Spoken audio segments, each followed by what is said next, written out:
మళ్ళా హాలియా కాదు మీ నడి బెడ్రూమ్ లో దాకా కూడా వస్తాడు ఏదో ఒక రోజు గుర్తుపెట్టుకోవాలి. ఇంకొక మేము వాస్తవానికి చాలా సామరస్యంగా మా విగ్రహ ప్రతిష్టాపన మా కార్యక్రమాలు చేసుకుందాం అనుకుంటున్నాం. మీరు బీసీ ఉద్యోగస్తులు ఎవరు మీటింగ్ కి పోవద్దు, బీసీలు ఎవరు మీటింగ్ కి పోవద్దు అని చెప్తా ఉన్నారు. హోంగార్డులకు అందరు కూడా బెదిరింపులు చేస్తా ఉన్నారట. ఈ బెదిరింపులు బంద్ చేసుకోరి, లేకపోతే మీకు సరిపడా బెదిరింపు ఏ డోసుగా ఉన్నో నాకు ఎప్పుడు నేను ఇస్తా మీకు. అంతేగాని బీసీల తెరువు వచ్చి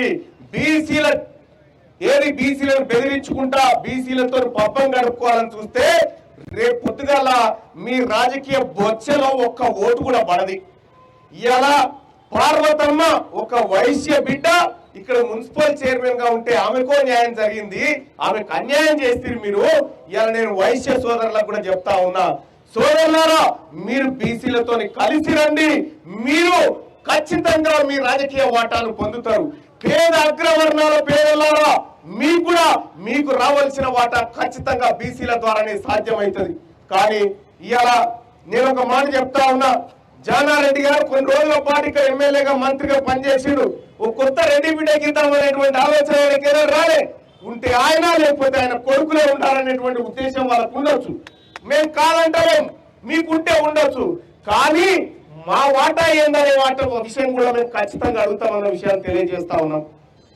ఇంకా గడికోపారి ఒకసారి నేను సెక్రటేరియట్ లో గౌరవ ముఖ్యమంత్రి గారు అందరం కూర్చుంటే బీసీల రిజర్వేషన్ మీద నేను మాట్లాడుతూ ఉంటే జానారెడ్డి గారు అక్కడే కూర్చున్నాడు ఆ మీటింగ్ లో. రాహుల్ గాంధీ గారు 42% రిజర్వేషన్ బీసీలకు ఇద్దామని చెప్తే జానారెడ్డి గారు ఏమన్నాడు ఎక్కేనా మీటింగ్ లో, వీళ్ళకి ఇయ్యద్దు స్కిప్ చేద్దామని చెప్పిండు. స్కిప్ చేద్దామని చెప్పి తప్పని చెప్పమని చూద్దాం. నేను నా పిల్లల మీద ఒకటే చెప్తున్నాను, ఆ మాట చెప్పినాను. నీ పిల్లల మీద ఒకటే చెప్పు, ఆ మాట చెప్పలేదని చెప్పు చూద్దాం. ఈ బీసీలకు పదవులు రాకుండా, ఈ బీసీలకు ఉద్యోగాలు రాకుండా, ఈ బీసీ బిడ్డలకు ఏమీ లేకుండా చేయాలనేటువంటి దుర్మార్గపు ఆలోచన నీకెందుకు కలుగుతా ఉందా నేను అడుగుతా ఉన్నా. ఈ బీసీల ఓట్లతోనే కదా మీరు ఎమ్మెల్యేలైంది, మంత్రులైంది. నేను చెప్తా ఉన్నా ఒక బీసీ బిడ్డగా, రేపు రాబోయే ఎన్నికల్లో తీన్మార్ మల్లన్నకు మీ ఓట్లొద్దు, మీకు మా ఓట్లొద్దు అని చెప్పు. తీన్మార్ మల్లన్నకు మీ ఓట్లొద్దు, కానీ మా బీసీల ఓట్లు మీకు వద్దని చెప్పే దమ్ము మీకుందని నేను అడుగుతా ఉన్నా.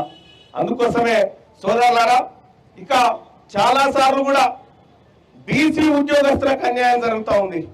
బీసీ ఉద్యోగస్తులు కష్టపడి ఏమన్నా ఓ ఉద్యోగం సంపాదించుకుంటే అక్రమంగా వాళ్ళ మీద ఏసీబీ కేసులు పెట్టించి వాళ్ళని అరెస్ట్ చేస్తా ఉన్నారు. సోదరులారా, నేను ఒక్కటే చెప్తా ఉన్నా, ఇక్కడ హాలియా పట్టణంలో ఇది బీసీలది పట్టణం, ఈ పట్టణం బీసీలది. దీని మీద మీ పెత్తనం నడవడానికి వీల్లేదు. ఇది నాగార్జున సాగర్, ఇది ఇక్కడ కట్టిన కట్టలు గాని తొవ్విన కాలువలు గాని ఈ బీసీ బిడ్డలతో మీరు, ఈ మైనార్టీ బిడ్డలతో మీరు, ఎస్సీ బిడ్డలతో మీరు, ఎస్టీ బిడ్డలతో మీరు. కాబట్టి